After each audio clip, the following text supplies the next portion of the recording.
नमस्कार मेरे प्यारे बच्चों, कैसे हैं आप सभी। हमारे YouTube चैनल विवेक क्लासेस में एक बार फिर से आप सभी का स्वागत है। हमने जो भारतीय भूगोल की श्रृंखला MCQ के थ्रू जो हमने शुरू की थी, स्टार्ट की थी, उसी के कार्यक्रम को आगे बढ़ाते हुए आज हम हमारा जो चैप्टर है, ये हमारी जो क्लास होगी, ये मानसून और वर्षा पर आधारित होगी। यहाँ से आपके किस प्रकार के भारत के क्वेश्चन बनते हैं, भारतीय मानसून से और बरसात से आपके एग्जाम में कौन कौन से क्वेश्चन बनते हैं, आपके पेपर के लिए क्या इंपॉर्टेंट है, इसके बारे में आज हम चर्चा करेंगे। तो चलिए ईश्वर का नाम लेते हुए आज फिर से हम अपनी क्लास को शुरू करते हैं, जिसमें कि सबसे पहला क्वेश्चन है हमारा, वर्षा की मात्रा निर्भर करती है। देखिए क्वेश्चन को पहले आप पढ़िए बहुत अच्छे तरीके से, इस क्वेश्चन को समझ लीजिए। क्वेश्चन है कि वर्षा की मात्रा निर्भर करती है। अब इसमें ऑप्शन दिए हुए हैं, आपको इसका सही उत्तर निकालना है कि इसमें से इसका सही ऑप्शन क्या होगा। जिसमें कि सबसे पहला है हवा के दबाव पर, दूसरा ऑप्शन है इसमें वायुमंडल की नमी पर, तीसरा ऑप्शन है इसमें जल चक्र पर, और चौथा ऑप्शन है इसमें तापक्रम पर। देखिए वर्षा की जो मात्रा निर्भर करती है वो वायुमंडल की नमी पर निर्भर करती है, ठीक है। तो वर्षा की जो मात्रा निर्भर कर रही है वो किस पर निर्भर कर रही है, वायुमंडल की नमी पर निर्भर करती है।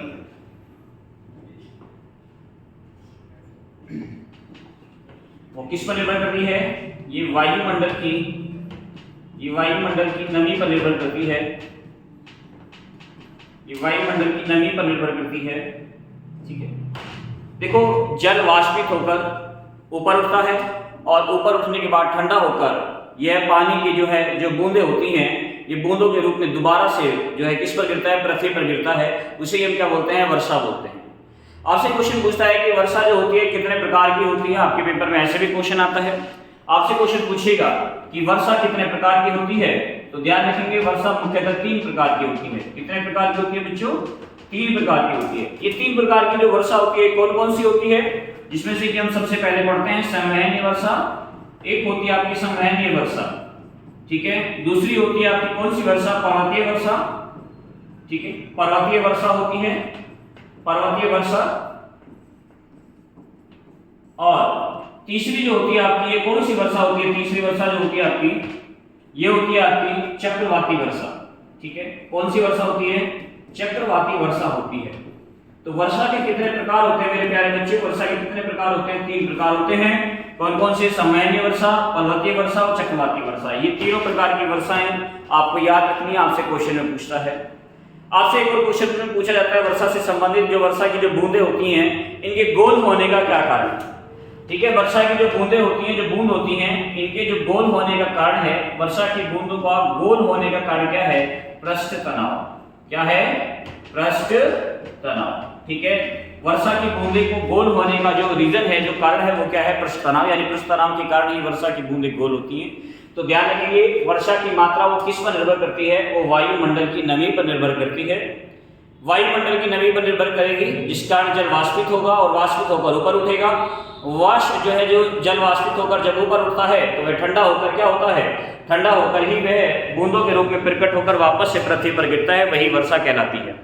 वर्षा के 3 प्रकार होते हैं, संवहनीय वर्षा होती है, ठीक है। एक होती है पर्वतीय वर्षा, एक होती है चक्रवाती यानी वाताग्रीय वर्षा होती है। ये आपको याद रखना है। वर्षा की बूंदें जो गोल होती हैं ये किसके कारण होती हैं, पृष्ठ तनाव के कारण होती हैं। तो ये क्वेश्चन जो है ये आपका पेपर में पूछा गया है, वर्षा की मात्रा निर्भर करती है, तो ये किस पर निर्भर करती है, वायुमंडल की नमी पर निर्भर करती है, ठीक है। क्वेश्चन को अच्छी तरीके से समझें, क्वेश्चन को अच्छी तरीके से पढ़ें, इसके बाद उसका सही आंसर दें, ठीक है मेरे बच्चों। चलिए अपना अगला क्वेश्चन देखते हैं। अगला क्वेश्चन है हमारा, भारत के किस राज्य में मानसून का आगमन सबसे पहले होता है। देखिए हम पढ़ते हैं कि भारत के अंदर जो मानसून आता है ये जून के महीने में आना शुरू हो जाता है। 1 जून को मानसून भारत में प्रवेश कर जाता है। और भारत में जब ये मानसून प्रवेश करता है तो ये आप देखोगे, क्योंकि मानसून का जून के महीने में आने का कारण यही होता है कि सूर्य जो होता है ये उत्तरी गोलार्ध में स्थित होने के कारण यहाँ का जो टेम्परेचर होता है बहुत ज्यादा हो जाता है। और टेम्परेचर जब यहाँ का ज्यादा हो जाता है तो जो ट्रेड विंड होती है, ट्रेड विंड क्या होती है, हमारे यहाँ का जो दाब होता है वो क्या हो जाता है, लो हो जाता है। और ट्रेड विंड हाई प्रेशर से लो प्रेशर की तरफ क्या होती है, अट्रैक्ट होती हैं, आकर्षित होती हैं। और ट्रेड विंड फिर भारत की तरफ चलना शुरू करते हैं, उत्तरी गोलार्ध में बहना शुरू करते हैं, जिस कारण मानसून भारत में प्रवेश करता है। जून के महीने में ही मानसून भारत में प्रवेश करता है, 1 जून को मानसून भारत में प्रवेश कर जाता है। लेकिन आपका जो क्वेश्चन है यहाँ से ये पूछा है कि भारत के किस राज्य में मानसून का आगमन सबसे पहले होता है।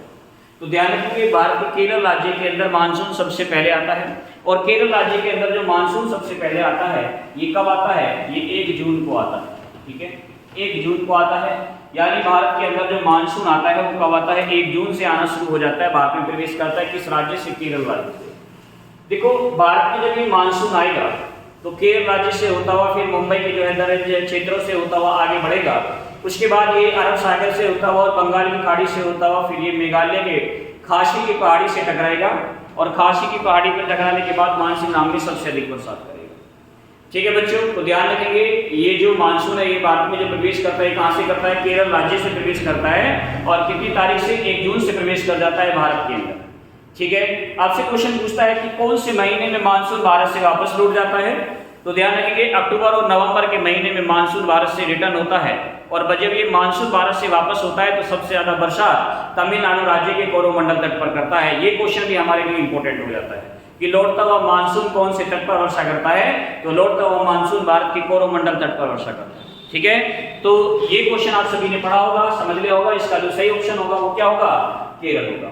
ठीक है, चलिए अगला क्वेश्चन है हमारा। अगला क्वेश्चन है कि निम्न में से कौन सा स्थान है जहां सबसे कम वर्षा प्राप्त करता है, कौन सा स्थान है जो सबसे कम वर्षा प्राप्त करता है। ये आपको क्वेश्चन को समझना है। इसका ऑप्शन है बीकानेर राजस्थान, जैसलमेर राजस्थान, जोधपुर राजस्थान, और लेह जो है ये आपका लद्दाख वाला क्षेत्र आता है, लेह लद्दाख वाला क्षेत्र आता है। यानी सबसे कम वर्षा, यानी देखो बीकानेर में भी कम होती है, जैसलमेर में भी वर्षा कम होती है, जोधपुर में कम होती है, लेह में भी कम होती है, लेकिन चारों ऑप्शन में से वो कौन सा इंपॉर्टेंट है जिनमें सबसे कम वर्षा होती है। ठीक है, तो ये चीज समझने की आवश्यकता है आपको। तो आप जब देखोगे तो भारत के अंदर जो वर्षा होती है, ये जो इन चारों ऑप्शन में जो हमारा लेह वाला क्षेत्र है, जो लेह वाला क्षेत्र है ये हिमालय की वृष्टि छाया क्षेत्र में आता है। ये किसकी वृष्टि छाया क्षेत्र में आता है, ये हिमालय की वृष्टि छाया क्षेत्र में आने के कारण यहाँ पर बरसात बहुत कम होती है। तो ध्यान रखेंगे इसका जो ऑप्शन हो जाएगा हमारा क्या हो जाएगा, ऑप्शन नंबर डी हो जाएगा कि कौन सा स्थान है जहां पर सबसे कम वर्षा प्राप्त करता है, तो लेह वो स्थान है जहां पर सबसे कम बरसात होती है। ठीक है, और ये किसके क्षेत्र में आता है, ये हिमालय की वृष्टि छाया क्षेत्र में आता है। ध्यान रखेंगे हिमालय की वृष्टि छाया क्षेत्र में आने के कारण, हिमालय के वृष्टि छाया क्षेत्र में आने के कारण इसमें क्या होती है, सबसे कम वर्षा होती है। किसमें, लेह। ठीक है, तो इसका ऑप्शन जो हो जाएगा, ऑप्शन क्या हो जाएगा हमारा, ऑप्शन नंबर डी हो जाएगा। ठीक है मेरे बच्चों, अगला क्वेश्चन है हमारा। अगला क्वेश्चन है कि मानसिक नाम जो सर्वाधिक वर्षा वाला क्षेत्र किस राज्य में अवस्थित है। देखो भारत के अंदर सबसे पहले सबसे अधिक वर्षा चेरापूंजी में हुआ करती थी, लेकिन वर्तमान में यदि हम देखते हैं तो मानसिक, और देखो ये दोनों ही शहर जो है चेरापूंजी भी और मानसिक भी, ये दोनों ही सिटी कहाँ पर है, और दोनों ही क्षेत्र कहाँ पर है, ये मेघालय के अंदर। ये कहाँ पर स्थित है, ये मेघालय के अंदर। मेघ प्लस आलय, मेघों का घर यानी बात बता। देखिए बंगाल की खाड़ी से जो मानसून उठकर जाता है, तो बंगाल की खाड़ी से जब मानसून उत्तर पूर्वोत्तर भारत की तरफ बढ़ता है, तो वहां पर हम देखते हैं कि मेघालय राज्य के अंदर जब प्रवेश करता है तो मेघालय में 3 पहाड़ियां हैं, गारो, खासी और जयंतिया। तो गारो, खासी, जयंतिया में से खासी की जो पहाड़ी है ये अधिक ऊंचाई पर स्थित होने के कारण यहाँ पर मानसी नाम नगर एक स्थित है, और इसी खासी की पहाड़ी से मानसून टकराता है और ऊपर की तरफ उठता है। ठीक है, देखिए वायु क्या होती है, वायु जो जितने भी अपने साथ मॉलिक्यूल्स होती हैं, ठीक है, जितने भी अपने साथ अवशेष होते हैं, अवसाद होते हैं, उनको जो है अपने साथ कणों को ऊपर उठाती है। और वायु क्या होती है, उसमें क्या होती है, उसमें जो है जितनी भी गर्म वायु होगी वो हल्के ऊपर उठेगी, और जैसे ही वो ऊपर उठती है उसमें नमी बनती है, और नमी बनने का कारण होता है फिर नमी बनने से उसमें क्या होती है, बरसात होती है। तो देखो मानसिक नाम जो सर्वाधिक वर्षा वाला क्षेत्र है वो किस राज्य में स्थित है, वो मेघालय में स्थित है। किस राज्य के अंदर स्थित है, मेघालय के अंदर स्थित है। और ये मानसिक नाम क्षेत्र, ध्यान रखेंगे मानसिक नाम क्षेत्र ये कौन सी पहाड़ी पर स्थित है, ये खासी की पहाड़ी पर स्थित है। ठीक है, यहाँ पर ये 3 पहाड़ियां आप मेघालय के अंदर पढ़ते हो, गारो, खासी, जयंतिया। तो ये जो मानसिक नाम है ये कौन सी पहाड़ी पर स्थित है, ये खासी की पहाड़ी पर स्थित है। तो ये भी आपके एग्जाम के लिए इंपोर्टेंट हो जाता है कि ये जो मानसिक नाम है जो सर्वाधिक वर्षा वाला क्षेत्र है, क्या है, ये मानसिक नाम है। ठीक है, मानसिक नाम जो सर्वाधिक वर्षा वाला क्षेत्र है वो किस राज्य में स्थित है, मेघालय में स्थित है। और मेघालय की कौन सी पहाड़ी पर स्थित है, ये खासी की पहाड़ी पर स्थित है। ठीक है बच्चों, अगला क्वेश्चन हो जाएगा आपका, क्वेश्चन को पढ़िए। निम्नलिखित युगों में से कौन सा सही सुमेलित नहीं है? क्वेश्चन बहुत अच्छा है, बहुत इंपोर्टेंट है, ठीक है। ये मानसून के समय जो पवनें चलती हैं उनसे संबंधित है, या मानसून के आने से पूर्व जो बरसात होती है, जो हल्की बौछारें होती हैं उनसे संबंधित है, भारत के अंदर बहने वाली पवन से संबंधित है। जैसे आम की बौछारें केरल राज्य में होती हैं या नहीं, काल वैशाखी राजस्थान इसमें दिया हुआ है, लू हरियाणा दिया हुआ है, और मंजरी बौछारें जो है इसमें कहां पर दिया हुआ है? कर्नाटक में दिया हुआ है। आपको इसमें से सही आंसर निकाल कर लेकर आना है कि इसमें से सही आंसर क्या होगा। देखो, जो आम की बौछारें होती हैं, आम की बौछारें केरल राज्य के अंदर होती हैं, ठीक है। लू जो होती है ये उत्तर भारत के अंदर बहने वाली, जो ग्रीष्मकालीन के अंदर जो ग्रीष्म काल में जो बहती है जो है, इसे हम क्या बोलते हैं? लू बोलते हैं। ये पाकिस्तान के क्षेत्र से शुरू होकर ये दिल्ली, उत्तर प्रदेश और हरियाणा और बिहार तक जो है ये प्रवाहित होती है, और फिर ये आगे चलकर जो है हम देखते हैं कि बंगाल के अंदर इन्हीं पवनों को क्या बोलते हैं हम? जो है क्या बोलते हैं? काल वैशाखी के नाम से भी जानते हैं, और ये ग्रीष्म काल में बहने वाली पवन होती है, ठीक है। तो ध्यान रखिए, ये जो काल वैशाखी है ये राजस्थान में ना होकर ये कहां पर होती है? ये पश्चिम बंगाल में होती है, ठीक है। क्या होती है? पश्चिम बंगाल में होती है। पश्चिम बंगाल में बहने वाली जो गर्म पवन होती है, पश्चिम बंगाल में बहने वाली जो गर्म पवन होती है उसे काल वैशाखी बोलते हैं। क्या बोलते हैं बच्चों?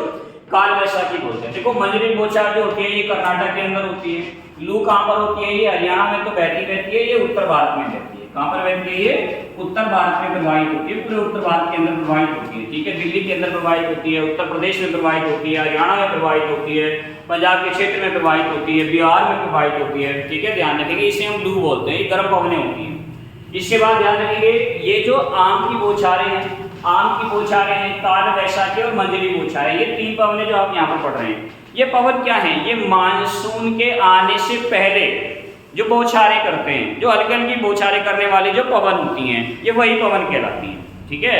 तो ध्यान रखिए बच्चों, इसका जो सही ऑप्शन हो जाएगा नंबर बी, क्योंकि काल वैशाखी राजस्थान में ना बहकर कहाँ बहती है मेरे बच्चों? पश्चिम बंगाल के अंदर बहती है। इस बात को आपको ध्यान रखना है, ठीक है। चलिए, अगला क्वेश्चन है हमारा काल वैशाखी उत्पन्न होते हैं। देखो, मैंने भी आपको बताया कि काल वैशाखी कब उत्पन्न होते हैं, कौन सी काल में बहते हैं, क्या ये शीत काल में बहते हैं, क्या ये ग्रीष्म काल में बहते हैं? तो ये जो काल वैशाखी है ग्रीष्म काल में बहती है। ये कौन से काल में बहती है? ग्रीष्म काल में बहती है, ठीक है। तो काल वैशाखी उत्पन्न होते हैं, ये कौन से काल में उत्पन्न होते हैं? ग्रीष्म काल में उत्पन्न होते हैं। आप देखोगे कि 15 मार्च से लेकर 15 जून तक का जो क्षेत्र होता है, जो 15 मार्च से लेकर 15 जून तक का जो समय होता है, ये भारत के अंदर ग्रीष्म काल का क्षेत्र कहलाता है। भारत के अंदर ग्रीष्म काल का क्षेत्र कब से कब तक का होता है? ये होता है भैया 15 मार्च से लेकर 15 जून तक का जो ये समय होता है, इसे हम ग्रीष्म काल का समय बोलते हैं। और देखो, ये जो काल वैशाखी है इसी समय में उत्पन्न होती है, और ये कहाँ बहती है? ये पश्चिम बंगाल के अंदर बहती है, ठीक है। ये कहां पर प्रवाहित होती है? ये पश्चिम बंगाल में प्रवाहित होती है बच्चों, ठीक है। ध्यान रखिए, काल वैशाखी पवन पश्चिम बंगाल में प्रवाहित होती है, ठीक है। चलिए, अगला क्वेश्चन देखते हैं अपना। अगला क्वेश्चन है कि तंडित झंझावात संबंधित होते हैं। तंडित झंझावात का मतलब होता है कि ऐसे बादल जो जोर शोर के साथ आते हैं, गरजते हैं, ठीक है, जो बहुत तेजी के साथ गरजते भी हैं, गरजने के साथ साथ बरसात भी करते हैं। गरजते तो हैं और क्या करते हैं? ये इनमें जो है बिजली कड़कती है बहुत तेज, और ये क्या करते हैं? कड़कने के साथ साथ, गरजने के साथ साथ बरसात भी करते हैं। तो ऐसे जो बादल होते हैं उन्हें हम क्या बोलते हैं? उन्हें हम जो है, ऑप्शन पढ़िए, ऑप्शन है आपके कपासी बादलों से संबंधित है। कपासी बादल का मतलब सिर्फ जो है आए, गरजे, चले गए, ठीक है। कपासी वर्षा बादलों से संबंधित है। कहने का मतलब क्या है? कहने का मतलब ये है कि भाई देखो, यहाँ पर ये गरज तो रहे, गरजने के साथ साथ बारिश भी कर रहे हैं, ठीक है। दूसरा है पच्छाद बादलों से है। तीसरा, चौथा ऑप्शन आपका ये सतरी बादलों से। तो ध्यान रखिए, हमारा जो ये तंडित झंझावात है ये किससे संबंधित है? देखो, मैंने अभी आपको बताया, ये है संबंधित, ये गरजने के साथ साथ बरसात भी करता है, ठीक है। ध्यान रखेंगे, तो यानी ये किससे संबंधित है? ये कपासी वर्षा बादलों से संबंधित है, ठीक है। तंडित झंझावात जो संबंधित है, ये किससे संबंधित है? ये कपासी वर्षा बादलों से संबंधित है। तो ये हो जाएगा हमारा, इसका सही आंसर हो जाएगा। क्वेश्चन तो बहुत इंपॉर्टेंट है, ध्यान रखेंगे। जब हम भारत के भूगोल को पढ़ेंगे तो भारत के अंदर बहने वाली पवनों को मैं विस्तार से पढ़ाऊंगा, ठीक है, कि भाई भारत के अंदर कौन कौन सी पवन बहती है, कौन से क्षेत्र में बहती है, किस नाम से जानी जाती है, ठीक है मेरे बच्चों। चलिए, अगला क्वेश्चन देखते हैं। अगला क्वेश्चन है, ये भी बहुत अच्छा क्वेश्चन है, आप देखो, पढ़ो, ध्यान से पढ़ो क्वेश्चन को। कह रहा है कि यदि हिमालय पर्वत श्रृंखला अस्तित्व में नहीं होती तो निम्न में से क्या होता? यानी इसका कहने का मतलब क्या है? ये कह रहा है कि यदि हिमालय नहीं होता, भाई उत्तर भारत में यदि हिमालय नहीं होता तो क्या होता? उत्तर भारत में हिमालय नहीं होता तो क्या होता है? क्या सर्दियों के मौसम में मानसून की वर्षा होती? क्या सर्दियों के मौसम में मानसून की वर्षा होती? तटीय भारत में भूमध्य सागरीय जलवायु होती। सर्दियों में उत्तर भारत के मैदान और अधिक ठंडे होते। उसके बाद कह रहा है कि भारत के उत्तर पश्चिमी भाग में आर्द्र स्थिति होती। तो देखो ध्यान से पढ़ो, ये क्या कह रहा है कि यदि हिमालय पर्वत ना होता, देखो यदि हिमालय पर्वत ना होता तो क्या होता? जो उत्तरी ध्रुव से बहने वाली जो ठंडी पवन है वो भारत के अंदर प्रवेश कर जाती, वो भारत के अंदर प्रवेश कर जाती है। जो ठंडी पवनें नहीं हिमालय को रोकता है, ठीक है, और हिमालय जब इन्हें रोकता है तो ये पवनें भारत के अंदर प्रवेश नहीं कर पाती है पूर्ण रूप से। तो यही कारण है कि क्या होता है कि जब हिमालय पर्वत श्रृंखला अस्तित्व में यदि नहीं होता तो क्या होता? सर्दियों में उत्तर भारत के मैदान और भी अधिक क्या हो जाते? ठंडे हो जाते, क्योंकि ये उत्तर क्षेत्र से उत्तरी गोलार्ध से आने वाली, उत्तरी ध्रुव से आने वाली ठंडी पवनों को रोकता है। कौन रोकता है? हिमालय रोकता है। ये भारत में इसे प्रवेश करने से रोक देता है। दूसरा है, आपको यहाँ से एक और चीज याद रखना है। क्या याद रखना है? देखो ये जो भारत से बंगाल की खाड़ी से उठने वाला जो मानसून होता है, या फिर आपका जो है ये अरब सागर की खाड़ी, अरब सागर के क्षेत्र से उठने वाला मानसून होता है, ये भी फिर ये भारत में जो है बरसात न करके कहाँ बरसात कर रहा होता है? मध्य एशिया के अंदर सबसे अधिक बरसात कर रहा होता है, ठीक है। यदि ये हिमालय ना होता तो हिमालय से क्या होता है? ये हिमालय नहीं होता तो ये मध्य एशिया के क्षेत्र में सबसे अधिक वर्षा कर रहे होते हैं। तो ध्यान रखेंगे क्वेश्चन क्या कह रहा है और ऑप्शन क्या है, आपको ध्यान रखना है। ये कह रहा है कि सर्दियों के मौसम में मानसून की वर्षा होती है। सर्दियों के मौसम में मानसून की वर्षा होती नहीं, कैसे हो जाती सर? क्योंकि मानसून गर्मी के मौसम में भारत के अंदर आता है, ठीक है। तो ध्यान रखेंगे तटीय भारत में भूमध्य सागरीय जलवायु होती, भूमध्य सागरीय जलवायु नहीं हो पाती भारत को जो है कहां पर? तटीय भारत के अंदर। दूसरी चीज है कि भारत के उत्तर पश्चिमी भाग में आर्द्र स्थिति होती। आर्द्र स्थिति होने का तो कोई मतलब ही नहीं बनता, क्योंकि जब क्या होता? ठंडी पवनें भारत के अंदर प्रवेश कर जाती, ठीक है, और ठंडी पवनें जब भारत के अंदर प्रवेश कर जाती तो आर्द्र स्थिति उत्पन्न ही नहीं होती। तो यानी ये क्या कह रहा है कि इसका मतलब हो गया सर्दियों में उत्तर भारतीय मैदान और भी अधिक क्या हो जाते? ठंडे हो जाते, यदि हिमालय नहीं होता, ठीक है। तो इसका सही ऑप्शन क्या हो जाएगा? ऑप्शन नंबर सी हो जाएगा, ठीक है। अगला क्वेश्चन है हमारा,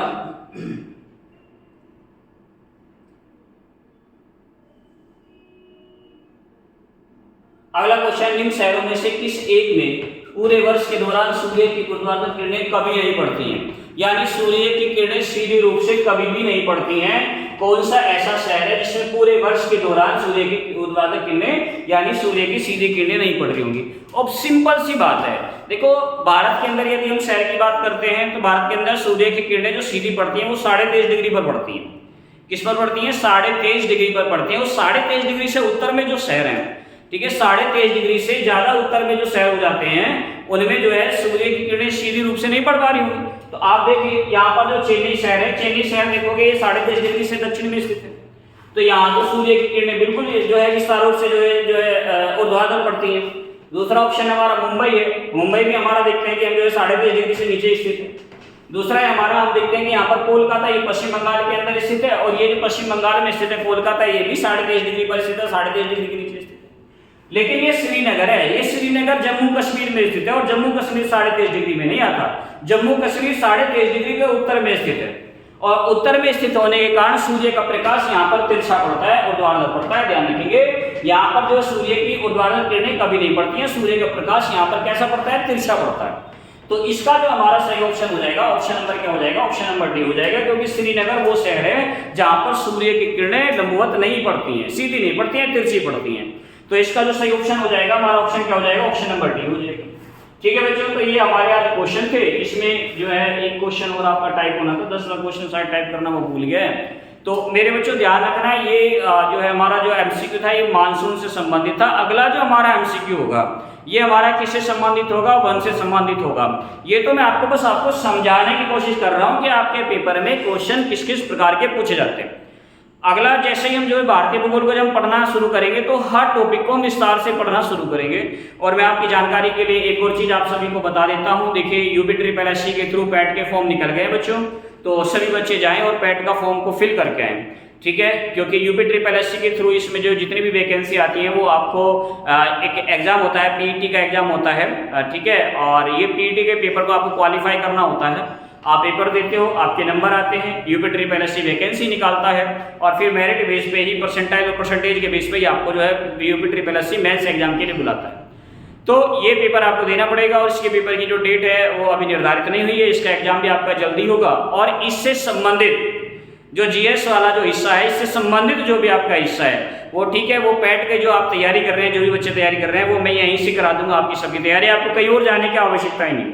ठीक है, यहीं से हम जो है पैट के बारे में पूरा पैटर्न, पूरा सिलेबस हम पढ़ लेंगे।